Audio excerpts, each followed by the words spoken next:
Assalamualaikum warahmatullahi wabarakatuh. Salam sejahtera untuk sahabat properti dimanapun berada. Saya pada kesempatan ini sedikit akan memaparkan tentang apa sih properti syariah itu, karena mungkin masih banyak nih di antara rekan-rekan yang masih belum begitu jelas tentang properti syariah atau konsep kepemilikan properti dengan skema yang 100% syariah. Yang selama ini kita kenal untuk pembelian rumah, jika itu kredit kan biasanya melalui KPR atau di situ ada melibatkan pihak perbankan seperti itu, dengan persyaratan-persyaratan yang mungkin kadang-kadang juga menjadi sesuatu hal yang pada akhirnya membuat calon pembeli itu menjadi gagal memiliki sebuah rumah. Misalnya dengan adanya BI checking, ya kita tahu bahwa BI checking itu memiliki fungsinya sendiri, kemudian hambatan-hambatan lainnya untuk memiliki rumah itu mungkin jenis pekerjaannya yang mungkin tidak disetujui, kemudian mungkin karena dari luar kota jadi tidak boleh mengambil unit rumah di suatu daerah, seperti itu ya.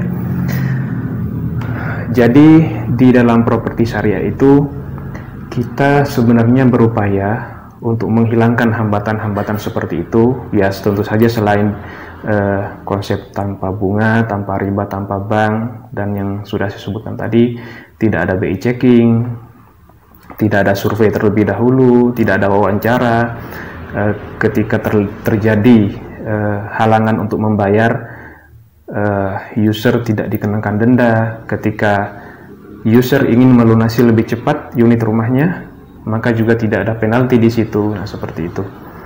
Jadi itulah properti syariah ya. Kita pertama berusaha untuk memberikan solusi bagaimana cara memiliki properti atau rumah itu dengan cara yang sesuai dengan syariat Islam, yaitu tidak mengandung unsur riba di dalamnya, karena kita tahu bahwa riba itu adalah salah satu di antara dosa-dosa besar yang sudah ditetapkan ya di dalam syariat Islam. Bahkan dosa dari riba itu sendiri melebihi dari besarnya dosa dari perbuatan zina. Nah, seperti itu. Padahal zina itu sudah merupakan sesuatu yang menjijikkan, sesuatu yang sepatutnya dijauhi, bahkan untuk mendekatinya pun kita dilarang, gitu ya. Nah, seperti itu. Ternyata riba itu dosanya malah jauh lebih besar daripada zina. Yang mana zina itu mendekatinya saja dilarang, apalagi melakukannya. Nah, ternyata riba dosanya jauh lebih besar daripada itu. Nah, seperti itu. Salah satu penjelasan tentang dosa riba seperti itu ya. Boleh kita cari referensinya, monggo. Nah, selain untuk memberikan solusi kepada saudara-saudara muslim kita untuk memiliki hunian dengan cara yang sesuai dengan syariat, tentunya intinya yaitu cara yang halal, tidak mengandung unsur riba, agar lebih berkah.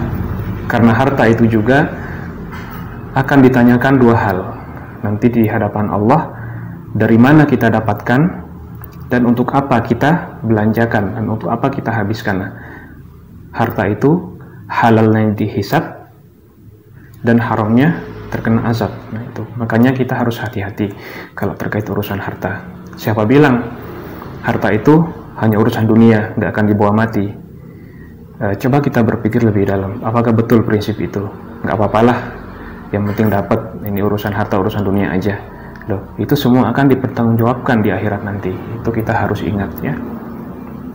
Jadi makanya untuk kita yang muslim penting sekali memiliki salah satunya hunian atau rumah dengan cara yang sesuai dengan syariat, agar lebih berkah, agar sesuai dengan apa yang dikehendaki oleh Allah Subhanahu wa taala, agar diridhai oleh Allah Subhanahu wa taala dunia akhirat. Jadi itu tadi ya, properti syariah itu pertama kita memberikan solusi bagaimana memiliki rumah tanpa harus terlibat dengan hutang riba. Yang kedua, memberikan kemudahan-kemudahan dalam prosesnya, seperti tidak adanya BI checking, tidak perlu ada survei, tidak perlu ada wawancara. Semua profesi dapat menjadi pembeli di properti syariah tanpa terkecuali, selama masih memiliki kemampuan untuk membayar. Nah, seperti itu. Termasuk domisili juga tidak mempengaruhi. Nah, seperti itu. Yang penting orang tersebut sudah balik, sudah sah untuk berakad jual beli, maka sudah bisa kita terima sebagai pembeli di sini. Nah, seperti itu. Nah, tapi tentunya juga tetap ada ketentuan-ketentuan atau hal-hal yang perlu kita musyawarahkan nanti ketika akan terjadi akad jual beli rumah di properti syariah. Hal-hal seperti itu. Bukankah itu memudahkan? Tidak ada denda, tidak ada sita, jadi Anda tidak perlu khawatir bagaimana ya kalau bulan depan saya nggak sanggup bayar karena uang masih digunakan untuk kepentingan lain.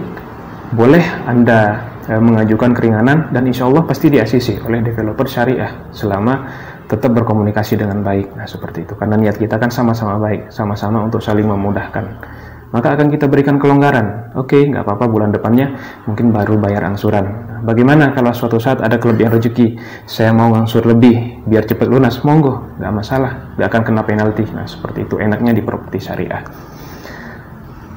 Terus kemudian kalau misalnya terjadi sudah mentok nih ya, sudah memang betul-betul kemampuan untuk membayar, mungkin sudah susah untuk dilanjutkan, solusinya bagaimana? Apakah rumahnya itu disita, kemudian uang Anda hangus? Di situ ada satu lagi kemudahan yang kita berikan sebagai solusi. Jadi dalam akad syariah ya, ketika sudah terjadi akad jual beli antara developer dan pembeli rumah, walaupun itu kredit baru masuk DP, maka unit rumah itu sudah sah menjadi milik si pembeli. Dia sudah berhak penuh atas rumah tersebut. Beda dengan kredit konvensional. Pembeli itu selama belum lunas, maka itu masih dianggap sebagai penyewa ya. Ada sistem sewa beli istilahnya di sana. Inilah yang juga dilarang dalam Islam, yaitu akad sewa beli.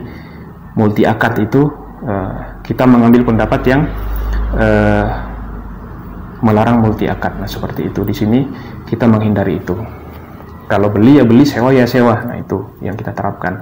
Nah, ketika sudah terjadi akad jual beli, rumah itu sudah menjadi milik si pembeli sepenuhnya, maka dia berhak sepenuhnya. Misalnya nanti terjadi gagal bayar, maka si pembeli ini walaupun masih dalam proses kredit, dia sudah berhak untuk menjual rumah tersebut dengan harga yang dia tentukan sendiri. Nah, pada akhirnya apa? Kita dapat solusi yang win-win solution, memberikan solusi kepada kedua belah pihak, developer dan pembeli. Ketika rumah ini laku terjual dengan harga yang sudah ditentukan, tentunya sudah lebih tinggi dari harga sebelumnya ketika si pembeli ini awal membeli rumah. Pertama, tanggungan hutangnya kepada developer lunas. Yang kedua, insya Allah si pembeli ini masih nanti akan mendapatkan keuntungan dari penjualan rumah tersebut. Nah, seperti itu.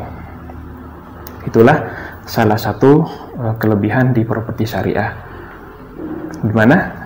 Sedikit atau jauh lebih paham ya tentang properti syariah. Baik, mudah-mudahan ini bermanfaat. Apabila ada yang masih kurang, boleh kita lanjut ngobrol lagi di kolom komentar. Gak masalah. Baik, dari saya Hadi, dari PT Lukasa Land Property Jember. Insya Allah saat ini developer properti syariah yang saat ini menjadi ketua DPC DPS Sejember Raya, S. Karsiden Besuki, yang merupakan member dari Asosiasi DPS Nasional, yaitu Developer Properti Syariah Nasional. Terima kasih, mudah-mudahan bermanfaat. Assalamualaikum warahmatullahi wabarakatuh.